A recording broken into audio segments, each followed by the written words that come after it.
Welcome to Samba Samba. Enjoy the video. In this video, I will explain how to make gravy bhindi.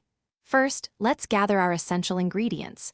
You will need about 250 grams of fresh okra, 1 large onion, and 2 ripe tomatoes. Don't forget a few green chilies for a little kick. Also, have your ginger garlic paste and common spices like turmeric and coriander powder on hand. A half cup of water and cooking oil are also necessary. Now, let's prepare the star of our dish, the okra. Begin by washing the okra very well and then patting it completely dry to avoid sliminess. Next, trim the ends and cut each pod into 1-inch pieces. Alternatively, you can slit them lengthwise. Lightly fry the okra in a pan with just 1 tablespoon of oil until it's slightly tender and loses its stickiness. This step is crucial for texture. Next, we will craft the flavorful gravy. Heat 2 tablespoons of oil in a pan and sauté your chopped onions until they turn a lovely golden brown.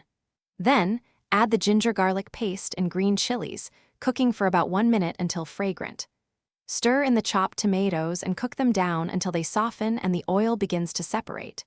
Finally, mix in your turmeric, coriander powder, and a pinch of garam masala for depth.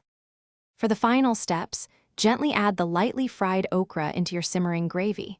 Pour in about a half cup of water, then cover and let it simmer for 5 to 7 minutes, allowing the flavors to meld beautifully. Check that the gravy has thickened to your preferred consistency. Garnish your delicious gravy bhindi with fresh cilantro. Serve it hot with warm roti or fluffy rice for a truly satisfying meal. Thanks for watching. Consider subscribing if we helped you.